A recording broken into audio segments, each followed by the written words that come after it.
Hello, welcome to the Cindy Show with Lily and Rosie. Today we will be reviewing the 2005 Cinderella Man. With Russell Crowe and Renee Zellweger. Just kidding! That's not a Cinderella movie. Oh, come on. It's kind of girly. Oh no, not at all. That's a boxing movie if you haven't seen it. Hello, welcome to the Cindy Show with Lily and Rosie. Today we will be reviewing the 2016 Another Cinderella Story, If the Shoe Fits, starring Sophia Carson, Thomas Law, and Jennifer Tilly. This particular modern Cinderella movie is about a young woman named Tessa who has a step-family. She auditions for a Cinderella musical, which she gets the Cinderella part. Her stepsisters audition too, and they ironically get the roles of the stepsisters in the musical.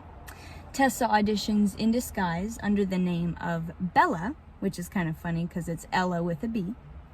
Throughout the movie, she starts to fall for the pop star who, in the play, in this musical, is the princely figure named Reed. And throughout the movie, he starts to fall for Tessa, but not the woman who she's pretending to be. She's pretending to be this British woman so that her family doesn't know it's her. So it's kind of cool how they have to navigate throughout the film. You wanted to talk about the stepmother. Yeah, so I really didn't like the stepmother in this movie. Her energy is the same throughout the film, and she yells out her lines and is very obnoxious. And so that annoyed me quite a bit. And so, yeah, that brought down the enjoyment for me. It was annoying. Yeah. Yeah. This movie, funny, it starts with kind of a music video montage where Tessa is kind of daydreaming. She really wants to be a performer, so she's kind of daydreaming about that, which is the same as a lot of other modern Cinderella movies, like Ella Modern Fairy Tale, Another Cinderella Story, the Selena Gomez movie, and Another Cinderella Story, Once Upon a Song, where the very first scene is the Cinderella figure daydreaming. Yeah. Another kind of interesting thing about this one is Tessa's character is a singer. She's a dancer and she's a performer, which is very similar to Selena Gomez's Cinderella movie and Lucy Hale's Cinderella movie. You wanted to talk about the prince figure, Reed. Yeah, so I really like the prince figure in this movie. Really, he was like the redeeming quality for me for this movie.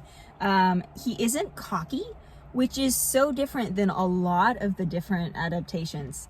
In a lot of them, they make him cocky. Even in the 2015 Cinderella, he's like, "You don't know who I am," you know? So I really liked that. He's really sweet and down to earth.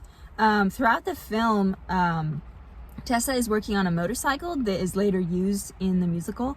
And so Reed ends up talking with Tessa a lot while she's working on the motorcycle.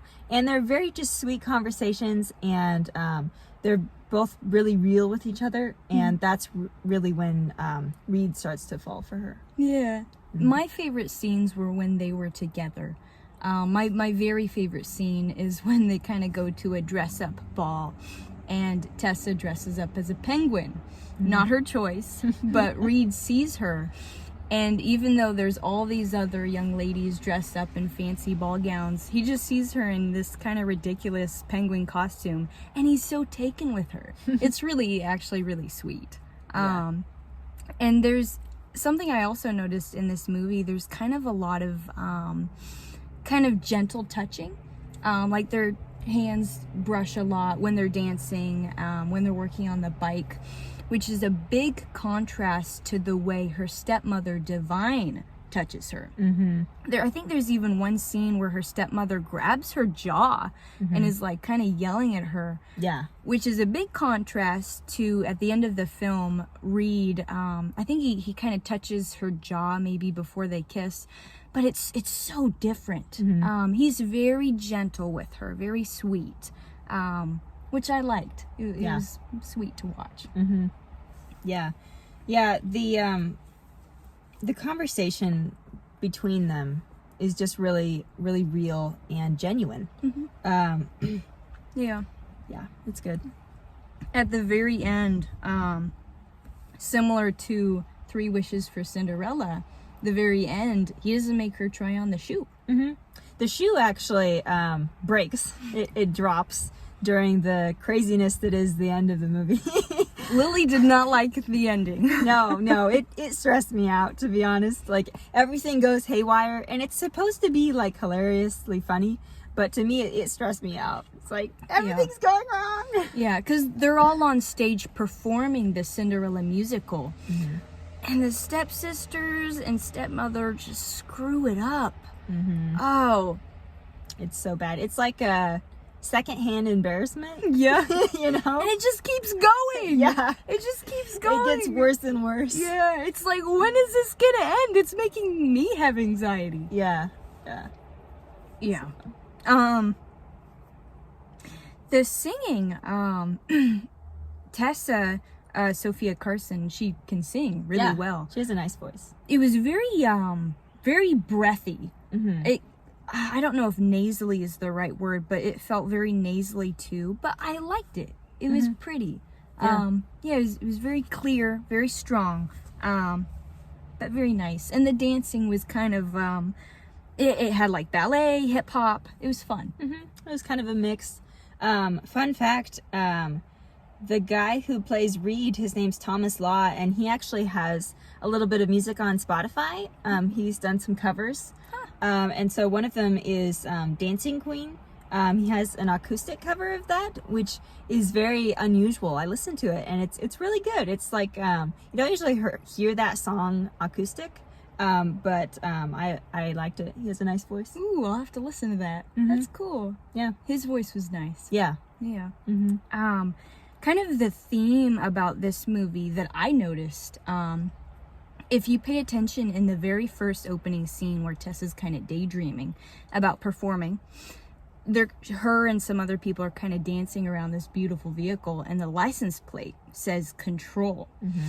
And I thought that was interesting. Watching the movie, you really feel this theme where not only does she kind of fall in love, but she takes control of her life. She decides, with the help of a new friend named Georgie, who's kind of the fairy godmother role in this movie, she plucks up the courage to get a disguise and audition for something that she really wants to do.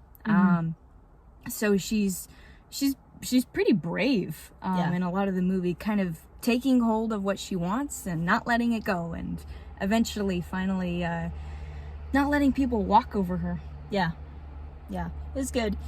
Comparing the Selena Gomez version with this, a lot of the acting was a little bit more solid. I think this film had a better budget too. Yeah, it felt like it. And so some solid acting. So that kind of influenced our rating for this. Yes, we decided to rate this one a 5.5. And this is the first time we are actually going to do this on this show, but based on new movies that we watch and review, we are going to adjust ratings, and we are actually going to bump down another Cinderella Story, the Selena Gomez 2008 version, down to a 5. So it was a 5.5, we are bumping it down to a 5, and we are going to give this one a 5.5 because I thought it was better. Yeah, we felt after watching this one that it was just better. So we needed to bump down Selena. Yep. Alrighty. So, all right, thanks for watching, guys. That's about it. Like, comment, and subscribe. We love reading your comments. Let us know in the comments what Cinderella movie adaptation you would like us to review next. All right. All right. Bye. Bye.